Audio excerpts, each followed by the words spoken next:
നമസ്കാരം, ഹൈറേഞ്ച് വാർത്തകളിലേക്ക് സ്വാഗതം. ആദ്യം പ്രധാന വാർത്തകൾ. പീരുമേട്ടിൽ വനത്തിനുള്ളിൽ ആദിവാസി സ്ത്രീ സീത മരിച്ച സംഭവം കൊലപാതകമെന്ന സ്ഥിരീകരണം. സംഭവം വ്യക്തമായത് പോസ്റ്റ്മോർട്ടത്തിൽ. ഭർത്താവ് ബിനു പറഞ്ഞിരുന്നത് വനത്തിൽ വെച്ച് കാട്ടാനെ ആക്രമിച്ചു എന്ന്. ഇയാൾ പോലീസ് നിരീക്ഷണത്തിൽ. കനത്ത മഴയുടെ മറവിൽ ഇടുക്കിയിൽ ചന്ദനമോഷണം പെരുകുന്നു.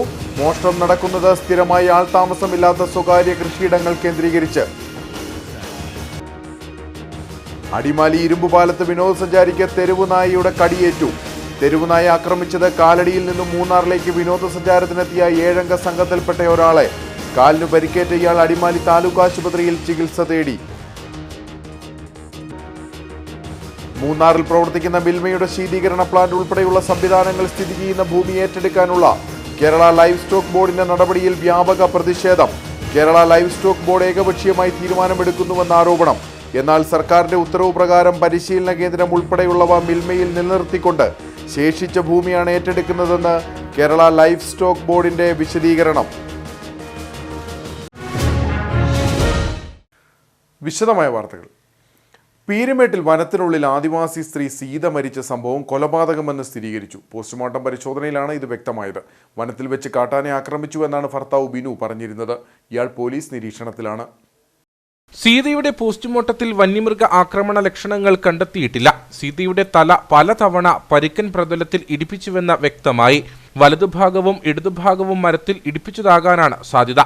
തലയ്ക്ക് പിന്നിൽ വീണതിന്റെയും മുഖത്തും കഴുത്തിലും മൽപ്പിടുത്തം നടന്നതിന്റെയും പാടുകൾ ഉണ്ട്. താഴേക്ക് ശക്തിയായി പാറയിലേക്ക് മലർന്നു വീണതിന്റെ ലക്ഷണങ്ങൾ കണ്ടെത്തി. ഇടതുവശത്തെ 7 വാരിയെല്ലുകളും വലതുവശത്തെ 6 വാരിയെല്ലുകളും പൊട്ടിയിട്ടുണ്ട്. 3 എണ്ണം ശ്വാസകോശത്തിൽ കയറി. നാഭിക്ക് തൊഴിയേറ്റിട്ടുണ്ടെന്നും പോസ്റ്റ്മോർട്ടം റിപ്പോർട്ടിൽ പറയുന്നു. വെള്ളിയാഴ്ച വനവിഭവങ്ങൾ ശേഖരിക്കാൻ പോയപ്പോൾ സീതയെയും തന്നെയും കാട്ടാന ആക്രമിച്ചുവെന്നായിരുന്നു ഭർത്താവ് ബിനു പോലീസിനോട് പറഞ്ഞത്. ഇയാൾ ആശുപത്രിയിൽ ചികിത്സ തേടുകയും ചെയ്തു. എന്നാൽ ബിനുവിന്റെ മൊഴിയിൽ സംശയം തോന്നിയിരുന്നതായി കോട്ടയം DFO N രാജേഷ് പറഞ്ഞു.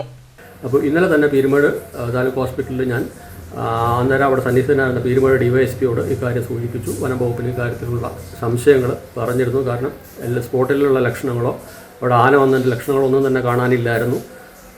ഈ ശരീരത്തിലെ മുറിവുകൾ എങ്ങനെയാണ്, ഇയാളുടെ പരിക്കുകൾ എങ്ങനെയാണ്. അപ്പോൾ അതുകൊണ്ട് വിശദമായിട്ടുള്ള ഇൻക്വസ്റ്റും പോസ്റ്റ്മോർട്ടം വേണമെന്നുള്ള രീതിയിൽ ഞാൻ പറഞ്ഞിരുന്നു.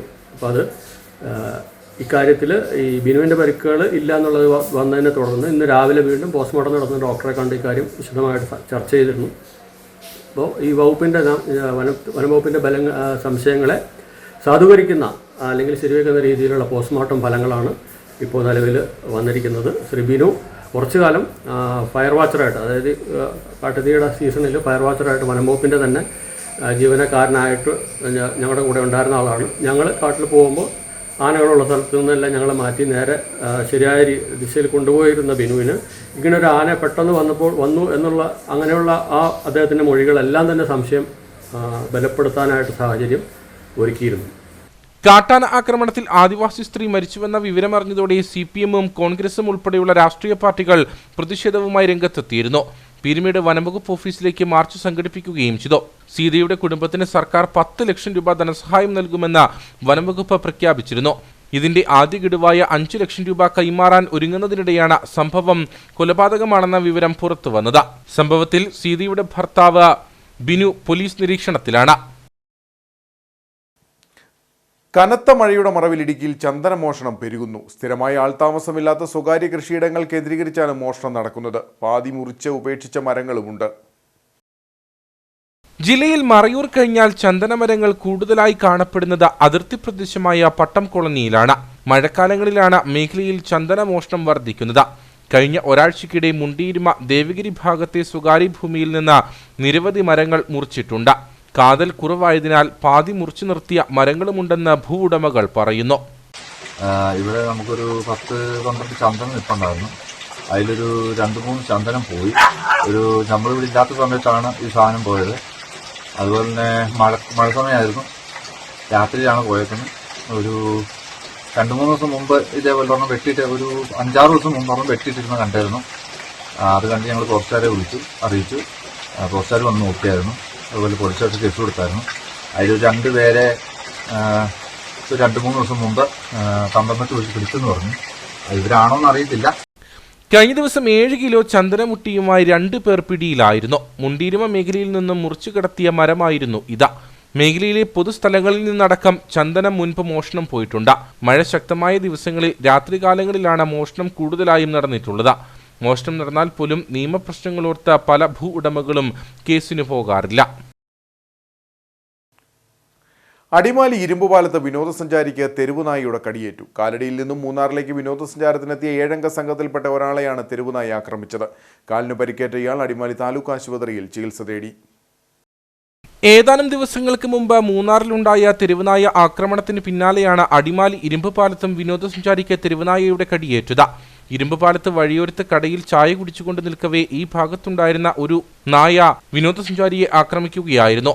കാലടിയിൽ നിന്നും മൂന്നാറിലേക്ക് വിനോദസഞ്ചാരത്തിനെത്തിയ 7 അംഗ സംഘത്തിൽപ്പെട്ട ഒരാളെയാണ് തെരുവുനായ ആക്രമിച്ചത്. കാലിന് പരിക്കേറ്റ ഇദ്ദേഹം അടിമാലി താലൂക്ക് ആശുപത്രിയിൽ ചികിത്സ തേടിയതായി കൂടെയുണ്ടായിരുന്നവർ പറഞ്ഞു. ഞങ്ങൾ ചായ കുടിക്കാൻ നിർത്തി കഴിഞ്ഞപ്പോൾ ഈ പട്ടി ഒരു പാവത്താനെ പോലെ നിൽക്കുന്ന പട്ടീനെ പോലെ ഞങ്ങൾക്ക് തോന്നി. അത് ഞങ്ങളവിടെ മൈൻഡ് ചെയ്തില്ല. ഞങ്ങളവിടെ ചായ കുടിച്ച് നിൽക്കണ ഇടയ്ക്ക് അത് ഓടി വന്നുകൊണ്ട് പിടിച്ച് കടിക്കായിരുന്നു. ചെറുപറ കടിക്കുന്ന രീതിയിൽ അവിടെ കടിച്ച് വലിക്കായിരുന്നു. അപ്പോൾ ഒരു പരിധി വരെ എനിക്ക് തോന്നുന്നത് ലോക്കൽ ബോഡി ആയാലും കേന്ദ്ര ഗവൺമെൻറ് പോലെ അതല്ലെങ്കിൽ നമ്മുടെ ഈ സർക്കാർ പോലുള്ള ഒരു ടീമായ ഇവിടുത്തെ ഒരു എന്താ പറയണ നമ്മുടെ സർക്കാരായാലും ഒരു കാര്യവും ഇതിനു വേണ്ടി ചെയ്യണില്ല എന്നുള്ളതാണ്. ഒന്നെങ്കിൽ നിങ്ങളെയൊക്കെ പിടിച്ച് ഏതെങ്കിലും കൂട്ടിലാക്കി ഒരുമിച്ച് എവിടെയെങ്കിലും ഇടുക, അതല്ലെങ്കിൽ ഇങ്ങനെയുള്ള പ്രശ്നമുള്ള പട്ടികളെ എന്തെങ്കിലുമൊക്കെ നടപടികൾ എടുക്കേണ്ടതാണ്. എത്രയോ സംഭവങ്ങൾ ഇതിനകത്ത് ഇങ്ങനെ കണ്ടിന്യൂ ചെയ്യണം. ഇരുമ്പുപാലം മേഖലയിൽ തെരുവുനായ ശല്യം രൂക്ഷമാണെന്നും പരാതിയുണ്ട്. പ്രായമായവരും സ്ത്രീകളും കുട്ടികളുമൊക്കെ നായ്ക്കളെ ഭയന്ന് യാത്ര ചെയ്യേണ്ട സ്ഥിതിയിലാണ്. മൂന്നാറിൽ പ്രവർത്തിക്കുന്ന മിൽമയുടെ ശീതീകരണ പ്ലാന്റ് ഉൾപ്പെടെയുള്ള സംവിധാനങ്ങൾ സ്ഥിതി ചെയ്യുന്ന ഭൂമി ഏറ്റെടുക്കാനുള്ള കേരള ലൈവ് സ്റ്റോക്ക് ബോർഡിന്റെ നടപടിയിൽ വ്യാപക പ്രതിഷേധം. കേരള ലൈവ് സ്റ്റോക്ക് ബോർഡ് ഏകപക്ഷീയമായി തീരുമാനമെടുക്കുന്നുവെന്നാണ് ആരോപണം. എന്നാൽ സർക്കാരിന്റെ ഉത്തരവ് പ്രകാരം പരിശീലന കേന്ദ്രം ഉൾപ്പെടെയുള്ളവ മിൽമയിൽ നിലനിർത്തിക്കൊണ്ട് ശേഷിച്ച ഭൂമിയാണ് ഏറ്റെടുക്കുന്നതെന്നാണ് KLD ബോർഡിന്റെ വിശദീകരണം. ഇക്കാനഗറിൽ 2 ഏക്കർ ഭൂമിയിലാണ് മിൽമയുടെ കേന്ദ്രം പ്രവർത്തിക്കുന്നത്. മിൽമയുടെ ഉൽപ്പന്നങ്ങൾ വിറ്റഴിക്കുന്ന മാർക്കറ്റിംഗ് ഹബ്, സംസ്ഥാനത്തെ വിവിധ ക്ഷീരസംഘം പ്രസിഡന്റുമാർ, സെക്രട്ടറിമാർ തുടങ്ങിയവർക്കുള്ള പരിശീലന കേന്ദ്രം തുടങ്ങിയ സംവിധാനങ്ങൾ ഇവിടെ പ്രവർത്തിക്കുന്നു. 2 വർഷം മുമ്പ് കേന്ദ്രത്തിന്റെ നവീകരണ പ്രവർത്തനങ്ങളും നടത്തി. മികച്ച നിലയിൽ പ്രവർത്തനം നടന്നു വരുന്നതിനിടയിലാണ് ക്ഷീരവികസന വകുപ്പിന്റെ ഉത്തരവ് പ്രകാരം കേരള ലൈവ് സ്റ്റോക്ക് ബോർഡിന്റെ ഉദ്യോഗസ്ഥർ സ്ഥലത്തെത്തി ഭൂമി ഏറ്റെടുത്ത ബോർഡ് സ്ഥാപിച്ചതെന്ന് അധികൃതർ പറയുന്നു. ഇത് ഏത് ഭാഗമാണ് ആർക്ക് കൊടുക്കേണ്ടത് എന്ന് തീരുമാനമുണ്ടാകണം. ഇത് ഭൂമി അളന്ന് തിട്ടപ്പെടുത്തണം. അതുപോലെ തന്നെ ഞങ്ങൾ ലക്ഷക്കണക്കിന് രൂപ മുടക്കിയാണ് ഈ സ്ഥാപനങ്ങൾ ഇവിടെ സ്ഥാപിച്ചിട്ടുള്ളത്. അതിൻ്റെ ഇൻവെസ്റ്റ്മെൻറ്റ് മിൽമയുടെ ഭാഗത്തു നിന്നാണ് ഉണ്ടായിട്ടുള്ളത്. അപ്പോൾ അതിനെക്കുറിച്ചുള്ള ചർച്ചകൾ നടക്കണം. അത് എങ്ങനെ അതിൻ്റെ ഫണ്ട് ചെലവഴിച്ചതിൻ്റെ നടപടിക്രമം ഉണ്ടാകണം. മാത്രമല്ല ഈ ക്ഷീര കർഷകരുടെ ട്രെയിനിങ്ങും മറ്റു കാര്യങ്ങളും നടത്തുന്നതിനുള്ള സൗകര്യം എങ്ങനെ ചെയ്യും എന്നതിനെക്കുറിച്ച് ചർച്ച ചെയ്യണം. ഇത്തരം കാര്യങ്ങളെല്ലാം ചർച്ച ചെയ്ത് ഒരു മിൽമയുടെയും KLD ബോർഡിൻ്റെയും ഉദ്യോഗസ്ഥരും ഡിപ്പാർട്ട്മെൻറ്റ് ഞങ്ങളുടെ മിൽമയുടെ MD എന്ന് പറയുന്നത് തന്നെ ക്ഷീരവികസന വകുപ്പിന് അല്ലെ ആനിമൽ ഹസ്ബൻഡറി വകുപ്പിൻ്റെ ഡയറക്ടറാണ്. ഇപ്പോൾ അതിൻ്റെ കീഴിലാണ് ഈ KLD ബോർഡ് തന്നെ വരുന്നത്. അപ്പോൾ അത്തരത്തിലൊരു ചർച്ച നടത്തി തീരുമാനം ഉണ്ടാക്കിയ ശേഷം മാത്രമാണ് ഇതിനകത്ത് കയ്യേറാവൂ എന്നാണ് നമ്മൾ ആവശ്യപ്പെടുന്നത്. അതിനു വേണ്ടിയിട്ടാണ് നമ്മളിപ്പോൾ ഈ പ്രക്ഷോഭം നടത്തുന്നത്.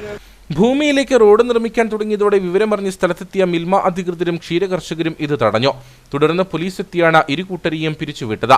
മിൽമ, എറണാകുളം മേഖലാ യൂണിയൻ, ക്ഷീരകർഷകർ എന്നിവരുടെ നേതൃത്വത്തിൽ ഭൂമി ഏറ്റെടുക്കൽ നീക്കത്തിനെതിരെ ഇക്കാനഗറിലെ ഭൂമിയിൽ ധർണ നടത്തി. കേരള ലൈവ് സ്റ്റോക്ക് ബോർഡ് ഏകപക്ഷീയമായി തീരുമാനമെടുക്കുന്നുവെന്നാണ് പ്രതിഷേധക്കാരുടെ ആരോപണം. KLD ബോർഡ് ഇവിടെ അതിക്രമിച്ച് കയറാൻ വന്നിരിക്കുന്നത്. ഞങ്ങളുടെ ആവശ്യം എന്ന് പറഞ്ഞാൽ ഇത് 2-2.5 ഏക്കർ സ്ഥലമുണ്ട്.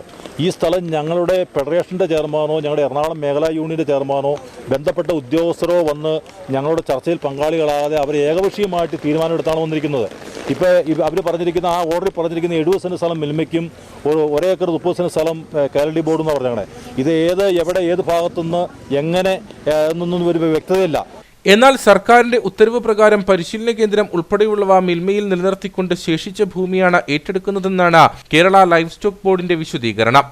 അതിൽ ഇപ്പം കയ്യേറ്റങ്ങളും എല്ലാം കഴിഞ്ഞ് ബാക്കി വരുന്ന 130 സെൻറ്റ് KLD ബോർഡിനും 70 സെൻറ്റ് ചില്ലിംഗ് പ്ലാനിനും കൃത്യമായ ആ ഓർഡറിൽ മാർഗ്ഗനിർദ്ദേശമുണ്ട്. അതിനനുസരിച്ച് ആ വഴി മിൽമയുടെ വഴിയാണെന്നുള്ളതും ആ വഴി അവരുപയോഗിക്കണമെന്നും നമുക്ക് സെപ്പറേറ്റ് വഴി ഉണ്ടാക്കണമെന്നും ആ വൃത്തിയായ ആ ഓർഡറിലുണ്ട്. ആ ഓർഡർ പ്രകാരം എത്രയും പെട്ടെന്ന് ഈ തീരുമാനങ്ങൾ നടപ്പിലാക്കേണ്ടതാണ് എന്നാണ് ആ ഓർഡറിൽ പറഞ്ഞിരിക്കുന്നത്. ആ ഓർഡർ പ്രകാരം ഗവൺമെൻറ് ഓർഡർ പ്രകാരമുള്ള കാര്യങ്ങൾ മാത്രമേ ഞങ്ങളിവിടെ ചെയ്തിട്ടുള്ളൂ.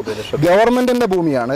50 ലക്ഷത്തിൻ്റെ ഒരു ഇൻ്റർനാഷണൽ ട്രെയിനിങ് സെൻറ്റർ ഇവിടെ ഉടനടി ആരംഭിക്കാൻ വേണ്ടിയിട്ടുള്ള പ്രാഥമികമായിട്ടുള്ള എല്ലാ കാര്യങ്ങളും കഴിഞ്ഞു. ഇനി ഈ സ്ഥലം ഏറ്റെടുത്ത് അതിൻ്റെ വർക്ക് സ്റ്റാർട്ട് ചെയ്താൽ മാത്രം മതി.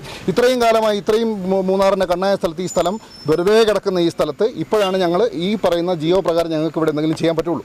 അപ്പോൾ അതിന് വേണ്ടിയിട്ടുള്ള പ്രവർത്തനങ്ങളാണ് ഞങ്ങളിവിടെ ആരംഭിക്കാൻ പോകുന്നത്. അല്ലാതെ ഞങ്ങൾ ഇവിടെ കയ്യേറിയിട്ടുമില്ല. ഞങ്ങൾ ഒരു അനധികൃതമായോ നിയമവിരുദ്ധമായോ ഒന്നും ചെയ്തിട്ടില്ല. ഉത്തരവനുസരിച്ചിട്ടുള്ള ഗവൺമെൻറ്റിൻ്റെ കാര്യങ്ങൾ ഇവിടെ നടപ്പിലാക്കാൻ വേണ്ടി വന്ന മാത്രം ഉദ്യോഗസ്ഥരും തൊഴിലാളികളുമാണ് ഇവിടെ ഉള്ളത്. പ്രശ്നത്തിന് പരിഹാരം കണ്ടില്ലെങ്കിൽ വരും ദിവസങ്ങളിൽ ഇരുവിഭാഗവും തമ്മിലുള്ള സ്ഥലത്തർക്കം രൂക്ഷമാകും. CPI ജില്ലാ സമ്മേളനത്തിന് മുന്നോടിയായുള്ള സ്വാഗത സംഘ ഓഫീസ് കട്ടപ്പനയിൽ തുറന്നു. CPI സംസ്ഥാന എക്സിക്യൂട്ടീവ് അംഗം KK അഷ്റഫ് ഉദ്ഘാടനം ചെയ്തു.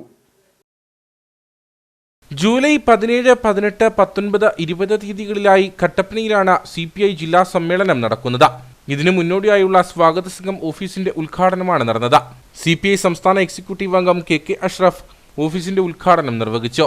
ജനങ്ങളോടൊപ്പം ചേർന്ന് നിന്നുകൊണ്ട് ഇക്കാലം അത്രയും പ്രവർത്തിച്ചതിനാലാണ് കമ്മ്യൂണിസ്റ്റ് പാർട്ടിക്ക് രാജ്യത്ത് സ്വീകാര്യത ലഭിച്ചത്. സാധാരണക്കാരായവരെയും കർഷക തൊഴിലാളികളെയും ചേർത്ത് പിടിച്ച CPI നടത്തിയ പ്രവർത്തനമാണ് 1957 കമ്മ്യൂണിസ്റ്റ് ഗവൺമെന്റ് എന്നും KK അഷ്റഫ് പറഞ്ഞു. അവർക്ക് അഭിപ്രായം പറയാനും നാളുകളിൽ കമ്മ്യൂണിസ്റ്റ് പാർട്ടി സ്വീകരിക്കേണ്ട തീരുമാനങ്ങളെ സംബന്ധിച്ച് അവർക്കുള്ള അഭിപ്രായങ്ങൾ കമ്മ്യൂണിസ്റ്റ് പാർട്ടി അറിയിക്കാനും ഇന്ത്യയിലെ എല്ലാ ജനവിഭാഗങ്ങൾക്കും അവസരം നൽകിക്കൊണ്ടുള്ള ഒരു വലിയ ജനാധിപത്യ പ്രക്രിയയാണ് പാർട്ടി കോൺഗ്രസിലൂടെ കമ്മ്യൂണിസ്റ്റ് പാർട്ടി ഘടക സമ്മേളനങ്ങൾ പൂർത്തീകരിക്കുന്നത്.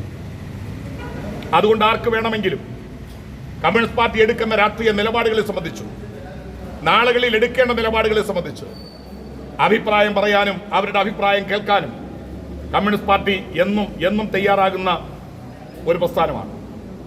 അതുകൊണ്ട് തന്നെയാണ് 1957 ജനാധിപത്യ പ്രക്രിയയിലൂടെ ലോകത്താദ്യമായി അധികാരത്തിൽ വന്ന ഈ കേരളത്തിലെ കമ്മ്യൂണിസ്റ്റ് പാർട്ടി ആ ജനങ്ങളുടെ ആവശ്യങ്ങളും ജനങ്ങളുടെ അഭിപ്രായങ്ങൾക്കും അനുസരിച്ചാണ് നമ്മൾ ഈ കാലം അത്രയും ഭരണകൂടങ്ങളെ നിയന്ത്രിച്ചും ഭരണനയങ്ങൾ നടപ്പിലാക്കിയും കമ്മ്യൂണിസ്റ്റ് പാർട്ടിയുടെ ഭരണകൂടങ്ങൾ മുന്നോട്ട് പോയിട്ടുള്ളത്.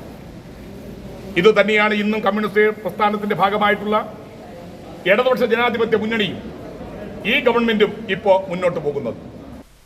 യോഗത്തിൽ ജില്ലാ സെക്രട്ടറി K സലിംകുമാർ, സംസ്ഥാന കൗൺസിൽ അംഗം KK ശിവരാമൻ, അസിസ്റ്റന്റ് സെക്രട്ടറിമാരായ P പളനിവേൽ, പ്രിൻസ് മാത്യു, ജോസ് ഫിലിപ്പ്, ജയ മധു, കേരള മഹിളാ സംഘം സംസ്ഥാന secretary ES Bijimol, CU Joy, MY Ouseph, സ്വാഗത സംഘം general convener VR Sasi, Kattappana മണ്ഡലം സെക്രട്ടറി CS അജേഷ് തുടങ്ങിയവർ സംസാരിച്ചു. റോഡ് നിർമ്മാണവുമായി ബന്ധപ്പെട്ട് തനിക്കെതിരെ ഉയർന്ന ആരോപണങ്ങൾ അടിസ്ഥാനരഹിതവും വസ്തുതാവിരുദ്ധവുമെന്ന് വ്യക്തമാക്കി കൊന്നത്തടി ഗ്രാമപഞ്ചായത്ത് 7ാം വാർഡ് അംഗം റജു ഇടിയാക്കുന്നേൽ രംഗത്ത്. തോപ്പിൽപ്പടി, വേഴമ്പശ്ശേരിപ്പടി, ചെമ്പകപ്പാറ റോഡ് പണിയുന്നതിന് താൻ തടസ്സം നിൽക്കുന്നുവെന്ന വാദം ശരിയല്ലെന്ന് റജു അടിമാലിയിൽ വാർത്താസമ്മേളനത്തിൽ പറഞ്ഞു. പ്രദേശത്തെ റോഡുകളുടെ നിർമ്മാണത്തിനായി കഴിഞ്ഞ 4.5 വർഷത്തിനുള്ളിൽ 32.5 ലക്ഷം രൂപ ചെലവഴിച്ചിട്ടുണ്ടെന്നും റജു ഇടിയാക്കുന്നേൽ വ്യക്തമാക്കി.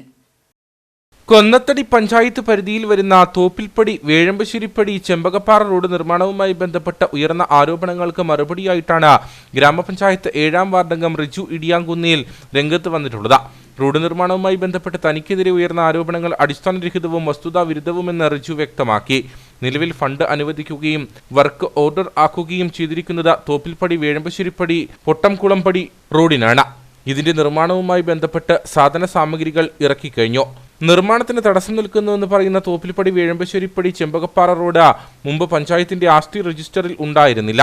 നിലവിൽ ഈ റോഡ് ആളുകളുടെ ആവശ്യപ്രകാരം ആസ്തി രജിസ്റ്ററിൽ ചേർക്കുകയും നിർമ്മാണത്തിനായി 4 ലക്ഷം രൂപ ഫണ്ട് അനുവദിക്കുകയും ചെയ്തിട്ടുണ്ട്.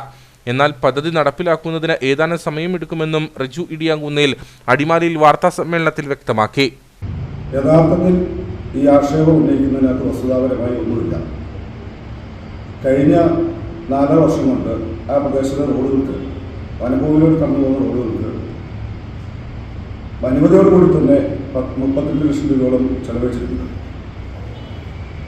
ആക്ഷേപം ഉന്നയിക്കുന്ന ആളുകൾ പറഞ്ഞിരിക്കുന്ന റോഡ് കഴിഞ്ഞ 2020 ജനുവരി മാസം 10-ാം തീയതി ആസ്തിയില്ലായിരുന്നു, ആസ്തി ചേർത്തി അതിനായി 4 ലക്ഷം രൂപ അനുവദിച്ചിട്ടുള്ളതാണ്. ഈ ആളുകളെ നിർത്തി ഇത്തരത്തിലുള്ള ആരോപണം ഉന്നയിക്കുന്നത് ഈ കാര്യത്തെക്കുറിച്ച് വ്യക്തമായ ധാരണയില്ലാത്ത ആളുകളെ നിർത്തിയാണ് ആക്ഷേപം ഉന്നയിക്കുന്നത്. ആ റോഡിൽ നിർമ്മാണത്തോട് നടത്തുന്നതിന് ഒരു ഫോറസ്റ്റ് ഉദ്യോഗസ്ഥനെയോ മറ്റനുബന്ധ മേഖലയുള്ള ഏതൊരു ഉദ്യോഗസ്ഥനെ വിളിച്ച് ഞാൻ ഭീഷണിപ്പെടുത്തിയെന്നുള്ള വാർത്ത തെറ്റായിട്ടുള്ളതാണ്. അങ്ങനെ ഒരു കാര്യവുമായി ബന്ധപ്പെട്ട് എനിക്ക് ബന്ധമുള്ളതല്ല.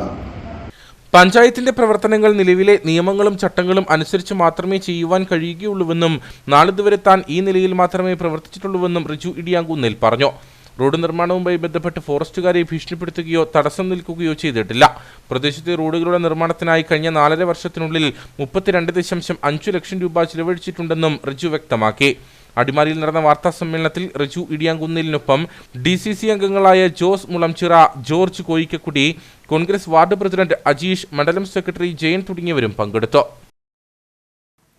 ചേറ്റുകുഴി ഹോർട്ടി റിസർച്ച് സെന്ററിന്റെ കർഷക ശ്രേഷ്ഠ അവാർഡ് വിതരണവും കാർഷിക സെമിനാറും 15-ന് ചേറ്റുകുഴി മരിയൻ സെന്ററിൽ നടക്കും. അവാർഡ് ദാന ചടങ്ങ് കളക്ടർ വി വിഘ്നേശ്വരി ഉദ്ഘാടനം ചെയ്യുമെന്ന് ഭാരവാഹികൾ കടപ്പനയിൽ വാർത്താ സമ്മേളനത്തിൽ അറിയിച്ചു. മികച്ച ഏലം കർഷകൻ, പച്ചക്കറി കർഷകൻ എന്നീ വിഭാഗങ്ങളിൽ 3 പേർക്ക് വീതം അവാർഡ് നൽകും. കൂടാതെ സമ്മിശ്ര കർഷകൻ, യുവ കർഷകൻ, സാഹസിക കർഷകൻ, മികച്ച കർഷക, കൃഷിമിത്ര, മികച്ച മാനേജർ എന്നീ വിഭാഗങ്ങളിലും അവാർഡുകൾ നൽകും. ഏലം കൃഷിയിലെ ന്യൂനത അറിവുകൾ സംബന്ധിച്ച doctor V Jagadeswari, doctor KS Saju, doctor Manoj Chooban എന്നിവർ ക്ലാസുകൾ നയിക്കും. ജില്ലയിലെ വിവിധ മേഖലകളിൽ നിന്നുള്ള 5 ഏക്കറിൽ താഴെയുള്ള ഏലം കർഷകരിൽ നിന്നും തെരഞ്ഞെടുക്കപ്പെട്ട നല്ല കർഷകനും 5 സെന്റിൽ താഴെയുള്ള ജൈവ പച്ചക്കറി കൃഷി ചെയ്യുന്ന പച്ചക്കറി കർഷകനും ഫസ്റ്റ്, സെക്കൻഡ്, തേർഡ് എന്നീ ക്രമത്തിൽ അവാർഡുകളും ഫലങ്ങളും ക്യാഷ് അവാർഡുകളും നൽകി ആദരിക്കുന്നതാണ്. പ്രസ്തുത പരിപാടിയിൽ അധ്യക്ഷനായി award committee chairman reverend father George Mandapathil നയിക്കുന്നതാണ്. ഈ പരിപാടി ഉദ്ഘാടനം ചെയ്യുന്നത് നമ്മുടെ ബഹുമാനപ്പെട്ട district collector Shrimati V Vigneshwari IAS ആണ്. പ്രശസ്ത സിനിമാ താരം ശ്രീ രമേഷ് പിഷാരടി ഈ പരിപാടിയിൽ പങ്കെടുക്കുന്നതാണ്. അവാർഡ് ദാന ചടങ്ങ് കളക്ടർ വി വിഘ്നേശ്വരി ഉദ്ഘാടനം ചെയ്യും. ചലച്ചിത്ര നടൻ രമേഷ് പിഷാരടി മുഖ്യ അതിഥിയായിരിക്കും. പഞ്ചായത്ത് പ്രസിഡന്റ് സുരേഷ് മാനങ്കേരിയിൽ മുഖ്യപ്രഭാഷണം നടത്തും. Award committee chairman father George മണ്ഡപത്തിൽ അധ്യക്ഷനാകും. വാർത്താ സമ്മേളനത്തിൽ അബ്ദുൽ ഗഫൂർ, ബേബിച്ചൻ ആക്കാട്ടുമുണ്ടയിൽ, രാജശേഖരൻ കാവനാൽ, സിബി വെള്ളമറ്റത്തിൽ, സോമൻ പിള്ള, ജയനിവാസ്, തങ്കച്ചൻ പർവംപറമ്പിൽ എന്നിവർ പങ്കെടുത്തു. വന്യമൃഗങ്ങളെ തുരത്താൻ സംസ്ഥാന കൃഷി വിജ്ഞാന കേന്ദ്രം രൂപകൽപ്പന ചെയ്ത ഈ ലൈറ്റുകളുടെ വിതരണം തുടങ്ങി. കാന്തല്ലൂർ, മറയൂർ പഞ്ചായത്തുകളിലായി 200 ലൈറ്റുകളാണ് വിതരണത്തിന് എത്തിച്ചിട്ടുള്ളത്. വന്യമൃഗശല്യമുള്ള മേഖലകളിലെ കർഷകർക്ക് സൗജന്യമായിട്ടാണ് ലൈറ്റുകൾ വിതരണം ചെയ്യുന്നതെന്ന് കൃഷിവകുപ്പ് അധികൃതർ അറിയിച്ചു. വന്യമൃഗങ്ങളെ തുരത്താൻ കർഷകർക്ക് കൈത്താങ്ങാവുക എന്ന ലക്ഷ്യത്തോടെയാണ് സംസ്ഥാന കൃഷി വിജ്ഞാന കേന്ദ്രം ഈ ലൈറ്റുകൾ രൂപകൽപ്പന ചെയ്തിട്ടുള്ളത്. വന്യജീവി ശല്യം കൂടുതലായുള്ള കാന്തല്ലൂർ, മറയൂർ പഞ്ചായത്തുകളിലായി 200 ലൈറ്റുകളാണ് വിതരണത്തിനെത്തിച്ചിട്ടുള്ളത്. വന്യമൃഗശല്യമുള്ള മേഖലകളിലെ കർഷകർക്ക് സൗജന്യമായിട്ടാണ് ലൈറ്റുകൾ വിതരണം ചെയ്യുക. രാത്രിയിൽ ഇടവിട്ട് നീല വെളിച്ചം പുറപ്പെടുവിക്കുന്നതാണ് ഉപകരണത്തിന്റെ പ്രവർത്തന രീതി. സോളാർ പാനലുകളിൽ നിന്നുള്ള വൈദ്യുതി ഉപയോഗപ്പെടുത്തിയാണ് ഉപകരണം പ്രവർത്തിക്കുന്നത്. ഉപകരണം പുറപ്പെടുവിക്കുന്ന പ്രകാശം മൃഗങ്ങളെ അലോസരപ്പെടുത്തുമെന്നും ഇതുമൂലം ഇവ ലൈറ്റ് സ്ഥാപിച്ചിട്ടുള്ള മേഖലയിൽ പ്രവേശിക്കില്ലെന്നുമാണ് അധികൃതരുടെ പ്രതീക്ഷ. ഞാൻ കാന്തല്ലൂർ പഞ്ചായത്തിലെ അംഗമാണ്. എൻ്റെ പറമ്പിലാണ് ഇപ്പോൾ ഈ ആന ലൈറ്റ് വെച്ചിരിക്കുന്നത്. ഈ ലൈറ്റ് എന്നാണ് ഇതിൻ്റെ പേര്. നമുക്ക് കൃഷി വകുപ്പിൽ നിന്നാണ് ഇത് കിട്ടിയിരിക്കുന്നത്. ഇവിടെ നിരവധി ആനകളുടെ ശല്യം എപ്പോഴും ഉള്ള ഒരു സ്ഥലമാണ്. ഞാനിത് ഇവിടെ കൊണ്ടുവന്ന് വെച്ചിട്ട് 4 ദിവസമായി. 4 ദിവസത്തിൻ്റെ ഉള്ളിൽ ഞാനൊരു ചക്ക ഇതിൻ്റെ അടുത്ത് തന്നെ പരീക്ഷണത്തിന് കൊണ്ടുപോയി വെച്ചിട്ടുണ്ടായിരുന്നു. അപ്പം ഇതിൻ്റെ ഈ ബ്ലിം ചെയ്തിട്ടാണ് ഈ ലൈറ്റ് രാത്രിയിൽ കത്തുന്നത്. അപ്പോൾ ഈ ഇത് കണ്ട് ആന ഇതിലോട്ട് റിഫ്ലക്റ്റ് ചെയ്യുമ്പോൾ ആനയ്ക്ക് ഇങ്ങോട്ടേക്ക് അടുക്കാൻ പറ്റില്ല എന്നുള്ളൊരു പരീക്ഷണത്തിന് വേണ്ടിയിട്ടാണ് ചക്ക അടുത്തോട്ട് വെച്ചത്. പക്ഷെ നമ്മുടെ ഈ അതിർത്തിയിൽ വന്നിട്ട് പോയി. പക്ഷെ താഴെ ആന വന്ന് ശല്യം ചെയ്യുകയും എന്നാൽ ഈ ലൈറ്റിൻ്റെ ഒരു റിഫ്ലക്റ്റ് കാരണം ആനയ്ക്ക് ഇങ്ങോട്ടേക്ക് വരാനുള്ള കാട്ടുപന്നി ശല്യമുള്ള പ്രദേശങ്ങളിൽ ഇവയുടെ ഉയരത്തിലും ആനശല്യമുള്ള പ്രദേശത്ത് ആനയുടെ ഉയരത്തിലും ലൈറ്റുകൾ സ്ഥാപിക്കണമെന്നാണ് കൃഷിവകുപ്പ് നിർദ്ദേശിച്ചിട്ടുള്ളത്. പരീക്ഷണം വിജയിച്ചാൽ ഈ ലൈറ്റ് വന്യമൃഗശല്യമുള്ള മുഴുവൻ മേഖലകളിലും വിതരണം നടത്തുന്നതിനാണ് കൃഷിവകുപ്പ് ലക്ഷ്യമിട്ടിട്ടുള്ളത്. കടപ്പന സർവീസ് സഹകരണ ബാങ്കിന്റെ ആഭിമുഖ്യത്തിൽ പ്രതിഭാ സംഗമം സംഘടിപ്പിച്ചു. Idukki ADM Shaiju P Jacob ഉദ്ഘാടനം ചെയ്തു. കട്ടപ്പന CSI ഗാർഡനിൽ വെച്ചാണ് SSLC +2 പരീക്ഷകളിൽ ഉന്നത വിജയം കരസ്ഥമാക്കിയവരെ അനുമോദിച്ചത്. വിവിധ പരീക്ഷകളിൽ റാങ്ക് ജേതാക്കളായ 4 പേരെയും +2 പരീക്ഷയിൽ ഉന്നത വിജയം നേടിയ 62 വിദ്യാർത്ഥികളെയും SSLC പരീക്ഷയിൽ മികച്ച വിജയം കരസ്ഥമാക്കിയ 72 കുട്ടികളെയും മൊമന്റോയും ക്യാഷ് അവാർഡും നൽകി അനുമോദിച്ചു. സഹകരണ ബാങ്ക് പ്രസിഡന്റ് ജോയി വെട്ടിക്കുഴി അധ്യക്ഷത വഹിച്ച യോഗം Idukki ADM Shaiju P Jacob ഉദ്ഘാടനം ചെയ്തു. വളരെ സന്തോഷമായിട്ട് ഓരോ നിമിഷവും ഓരോ ടേണിംഗ് പോയിന്റ് ഭീതി മൂലം പ്രശ്നങ്ങൾ മൂലം ഞങ്ങളൊക്കെ ഓരോ കാര്യങ്ങൾ കൈകാര്യം ചെയ്യുമ്പോൾ കട്ടപ്പനയ്ക്ക് വരുന്ന സമയത്ത് വട്ടവട പോകാൻ പറയും. വട്ടവടയ്ക്ക് പോകാൻ തരത്തിൽ തിരുവനന്തപുരത്ത് മീറ്റിംഗ് തിരുവനന്തപുരത്ത് പോകാൻ പറയും. അപ്പോൾ ഇത് കാര്യങ്ങൾ അവിടെ വെച്ചിരിക്കുന്ന മീറ്റിംഗ് ഇമ്മീഡിയറ്റ് ആയിട്ട് വരുമ്പോൾ ഇതെല്ലാം കൂടെ മറന്നുപോയി ഇതാകെപ്പാടെ സ്ട്രെസ്സാകും. പക്ഷേ നിയോഗവും ഈശ്വരൻ എന്ന് പറഞ്ഞ് ഒരാൾ നമ്മളെ ഈ ഭൂമിയിലേക്ക് വെട്ടിട്ടുണ്ട്. ചില നിയോഗങ്ങൾ നമുക്ക് തന്നിട്ടുണ്ടെങ്കിൽ അതനുസരിച്ച് നമ്മൾ പ്രവർത്തിക്കുക. നമ്മുടെ സ്ട്രെസ് കൊണ്ടൊന്നും ഒന്നും നടക്കില്ല. നമുക്ക് എയിം ഉണ്ടാവണം. ആ ലക്ഷ്യത്തിലേക്ക് നമ്മൾ കുതിക്കുക തന്നെ ചെയ്യും.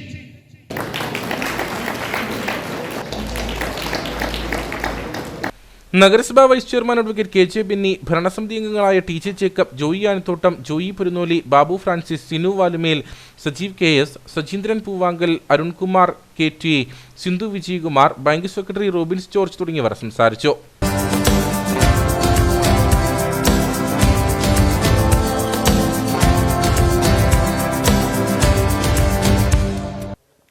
വിവിധ മേഖലകളിൽ ഉന്നത വിജയം നേടിയ വിദ്യാർത്ഥികളെ രാജകുമാരി സർവീസ് സഹകരണ ബാങ്കിന്റെ നേതൃത്വത്തിൽ അനുമോദിച്ചു. സർവീസ് സഹകരണ ബാങ്ക് ഓഡിറ്റോറിയത്തിൽ നടന്ന അനുമോദന യോഗം bank president boss P Mathew ഉദ്ഘാടനം ചെയ്തു. പരിപാടിയോടനുബന്ധിച്ച് ചികിത്സാ സഹായ വിതരണവും നടന്നു.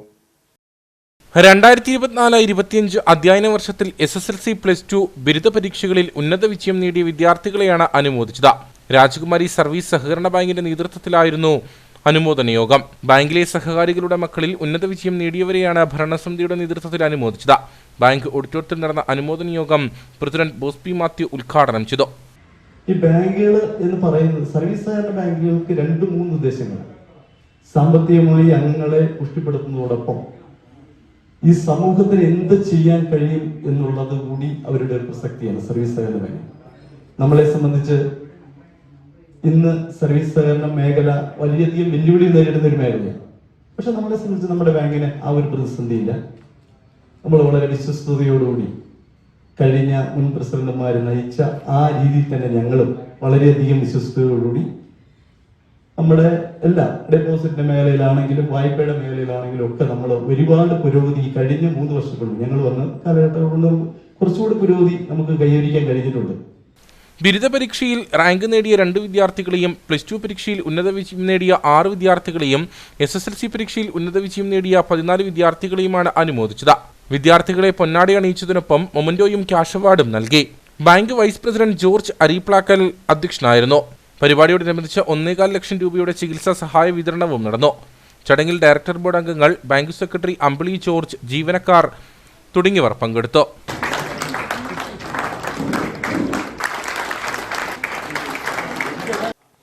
Kerala state service pensioners association Rajakkad യൂണിറ്റിന്റെ നേതൃത്വത്തിൽ അനുമോദന യോഗം സംഘടിപ്പിച്ചു. രാജകുമാരി ട്രസ്റ്റ് ഓഡിറ്റോറിയത്തിൽ നടന്ന യോഗം Kerala state service pensioners association Rajakkad unit president EK Ravi ഉദ്ഘാടനം ചെയ്തു. SSLC +2 ഡിഗ്രി പരീക്ഷകളിൽ ഉന്നത വിജയം നേടിയ വിദ്യാർത്ഥികളെയാണ് അനുമോദിച്ചത്. Kerala state service pensioners association Rajakkad യൂണിറ്റിന്റെ നേതൃത്വത്തിലായിരുന്നു പരിപാടി. KSSPA Rajakkad unit president EK Ravi പരിപാടി ഉദ്ഘാടനം ചെയ്തു. തുടർന്ന് ഉന്നത വിജയം നേടിയ വിദ്യാർത്ഥികളെ അനുമോദിച്ചു.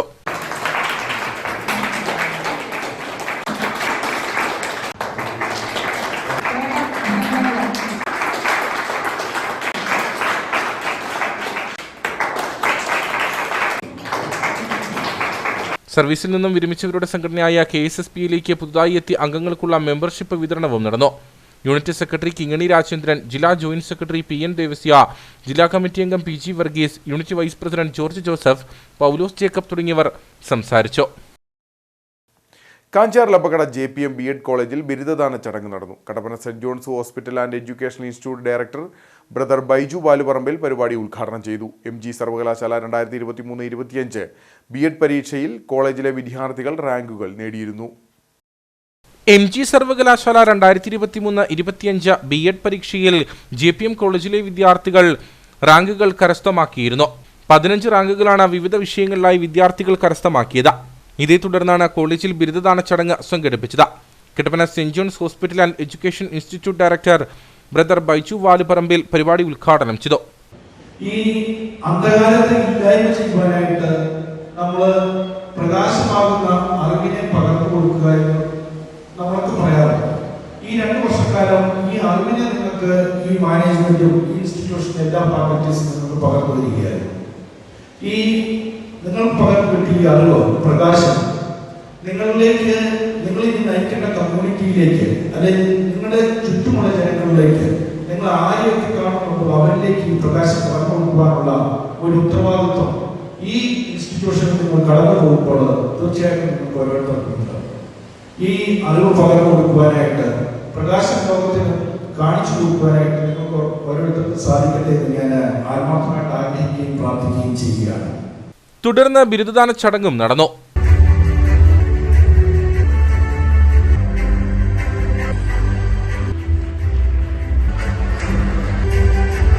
JPM education institute manager father Johnson Mundiyath CST അധ്യക്ഷത വഹിച്ചു. Bharatamata college assistant professor doctor Aneesh Paul CST മുഖ്യപ്രഭാഷണം നടത്തി. JPM arts and science college principal doctor V Johnson, vice principal father Prince Chakkalayil CST, college bursar father Charles Thoppil CST തുടങ്ങിയവർ സംസാരിച്ചു. തുടർന്ന് വിവിധ കലാപരിപാടികളും നടന്നു. കാഞ്ചാർ നെരിയമ്പാറ മന്നം മെമ്മോറിയൽ ഹൈസ്കൂളിൽ മന്നം സ്പോർട്സ് ക്ലബിന്റെ പ്രവർത്തന ഉദ്ഘാടനം നടന്നു. Chottupara bright bay chess academy coordinator Dinesh KK ഉദ്ഘാടനം നിർവഹിച്ചു. ഇൻഡോർ മത്സര ഇനമായ ചെസ് മത്സരത്തോടെയാണ് സ്പോർട്സ് ക്ലബിന്റെ പ്രവർത്തനം ആരംഭിച്ചത്. Chottupara bright bay chess academy coordinator Dinesh KK മത്സരം ഉദ്ഘാടനം ചെയ്തു. മന്നം മെമ്മോറിയൽ ഹൈസ്കൂൾ പല മികച്ച പ്രകടനങ്ങൾ കാഴ്ചവെച്ച നമ്മുടെ തലസ്ഥാന നഗരിയായ തിരുവനന്തപുരത്ത് തന്നെ നമ്മുടെ ഇടുക്കി ജില്ലയുടെ പെരുമയും പ്രശസ്തിയും ഉയർത്തിയിരിക്കുന്ന ഈ വിദ്യാലയം ഇങ്ങനെയൊരു ചെറുപ്പം മുതൽ തന്നെ കുട്ടികൾ ഈ കാലഘട്ടത്തിൽ അനിവാര്യമായിരിക്കേണ്ട ഒരു ഗെയിമാണ് ചെസ്സ്. വളർന്നു വരുന്ന തലമുറയിൽ ഏകാഗ്രതയും ക്ഷമാശീലവും വളർത്തുന്നതിൽ ചെസ് മുഖ്യ പങ്ക് വഹിക്കുന്നുവെന്ന് അദ്ദേഹം പറഞ്ഞു. സ്പോർട്സ് ക്ലബ് സെക്രട്ടറി അഭിദേവ് ജിൻസിന് ചെസ് ബോർഡ് കൈമാറിക്കൊണ്ട് school manager B Unnikrishnan Nair പുതുതലമുറയിൽ കണ്ടുവരുന്ന ചെസ് ലഹരിയിലേക്ക് മാറേണ്ടതിന്റെ ആവശ്യകതയെക്കുറിച്ച് സൂചിപ്പിച്ചു. സീനിയർ അധ്യാപകൻ ജോർജ് ജേക്കബ്, കായികാധ്യാപകൻ അമൃതേഷ് ഷാജി, ഗിരീഷ് കുമാർ TS, സുമേഷ് KS തുടങ്ങിയവർ നേതൃത്വം നൽകി. ഇനി നേർക്കാഴ്ചയിലേക്ക്.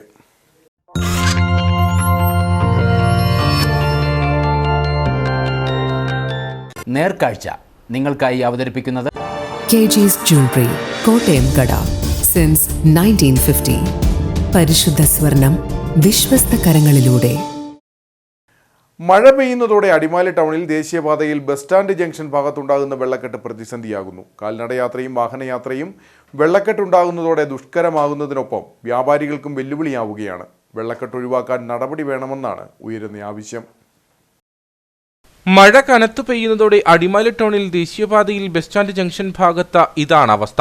പാതയോരത്തോട് ചേർന്ന് വലിയ തോതിൽ വെള്ളം കെട്ടിക്കിടക്കുന്ന സ്ഥിതിയാണ് പരാതികൾക്ക് ഇടവരുത്തിയിട്ടുള്ളത്. വെള്ളക്കെട്ട് രൂപം കൊള്ളുന്നതോടെ കാൽനടയാത്രയും വാഹനയാത്രയും ഒരേപോലെ ക്ലേശകരമാകും. സദാസമയവും വിദ്യാർത്ഥികളും പ്രായമായവരുമൊക്കെ കാൽനടയാത്രക്കാരായുള്ള പ്രദേശമാണിവിടം. 100 കണക്കിന് വാഹനങ്ങളും കടന്നു പോകുന്നു. ഇവർക്ക് മാത്രമല്ല വ്യാപാരികൾക്കും വെള്ളക്കെട്ട് വെല്ലുവിളിയാണ്. വാഹനങ്ങൾ കടന്നു പോകുമ്പോൾ വെള്ളം തെറിക്കുന്നത് പരസ്പരം വാക്കുതർക്കങ്ങൾക്ക് വരെ ഇടവരുത്താറുണ്ട്. അധികമായി വെള്ളം ഉയർന്നാൽ റോഡിനോട് ചേർന്ന് താഴ്ഭാഗത്ത് പ്രവർത്തിക്കുന്ന കടകളിലേക്കും വെള്ളം ഒഴുകിയെത്തും. ദേശീയപാത നവീകരണത്തിന്റെ ഭാഗമായി നടത്തിയ ചില ജോലികൾ വെള്ളക്കെട്ടിനാക്കം കൂട്ടി. വെള്ളം കൃത്യമായി ഒഴുകിപ്പോകുവാനുള്ള വഴിയൊരുക്കി ബന്ധപ്പെട്ടവർ വെള്ളക്കെട്ട് ഒഴിവാക്കാൻ ഇടപെടൽ നടത്തണമെന്നാണ് ആവശ്യം.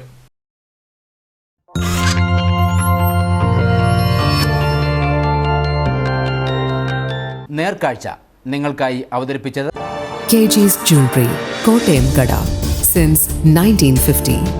പരിശുദ്ധ സ്വർണം വിശ്വസ്ത കരങ്ങളിലൂടെ. ഇനി കമ്പോളം.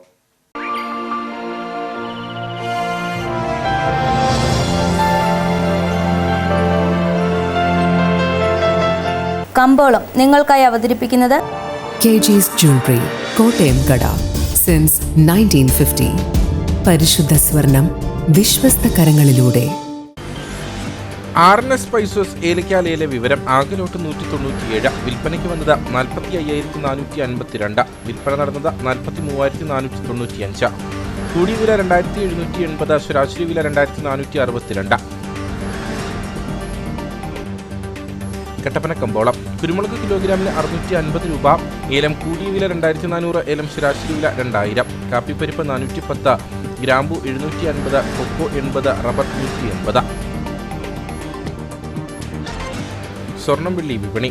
സ്വർണം ഗ്രാമിന് 9320 രൂപ, വെള്ളി 120.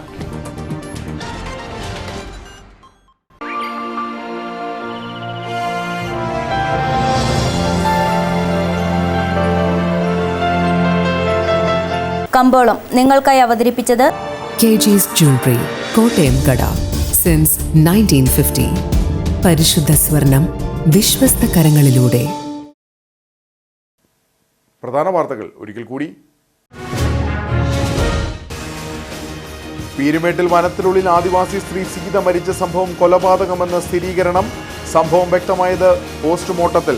ഭർത്താവ് ബിനു പറഞ്ഞിരുന്നത് വനത്തിൽ വെച്ച് കാട്ടാനെ ആക്രമിച്ചു എന്ന്. ഇയാൾ പോലീസ് നിരീക്ഷണത്തിൽ. കനത്ത മഴയുടെ മറവിൽ ഇടുക്കിയിൽ ചന്ദനമോഷണം പെരുകുന്നു. മോഷണം നടക്കുന്നത് സ്ഥിരമായി ആൾതാമസമില്ലാത്ത സ്വകാര്യ കൃഷിയിടങ്ങൾ കേന്ദ്രീകരിച്ച്.